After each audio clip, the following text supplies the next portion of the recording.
女班化，拜见皇上，万岁万岁万万岁！哎呀，表妹不必多礼，起来说话。谢陛下。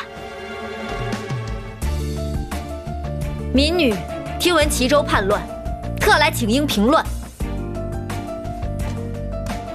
陛下，班化乃一介女流，恐无法胜任。民女虽是女子，却不输男儿。陛下与民女认识多年，应该知道。哈哈，表妹的身手，朕自然是深有体会，终生难忘啊！既然表妹主动请缨，朕就成全你。陛下，行军打仗并非私斗打架，就算班姑娘身手过人，却不懂行军之道，臣以为万万不可。民女自幼与祖父研习兵法，尽得班老将军真传，先帝圣宠班家多年，此时正是民女回报大业的时候。一派胡言！班老将军离世时你才几岁？更何况你带过1天兵，杀过1个人吗？如此冲动请缨国家大事，简直是儿戏！祖父先逝后，民女日日练武，研习兵书，从未间断。更何况，我今日求的是陛下，又不是你。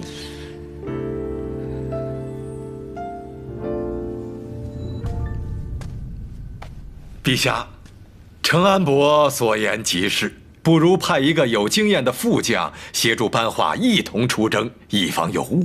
陛下，啊！承安伯无需再言，难得表妹饮水思源，想要报效大业，朕怎么能辜负了表妹这一番忠君爱国之心呢？班化，朕命你为平乱大将军，立刻领兵出征齐州，替朕剿平叛军。即日起，恢复你福乐郡主身份，时宜照旧。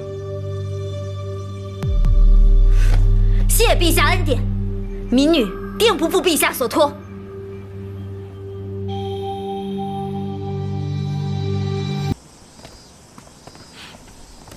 陛下，承安伯，若是有关班化出征之事，就不必谈了。君无戏言，臣不敢要求皇上收回成命，但恳请皇上让臣随班君主出征。派你出征，承安伯，你和班化的婚事已经作废了，就算朕答应你，班化他愿意吗？君主那里，臣自会想办法。哦，是吗？那就让朕看看你的决心。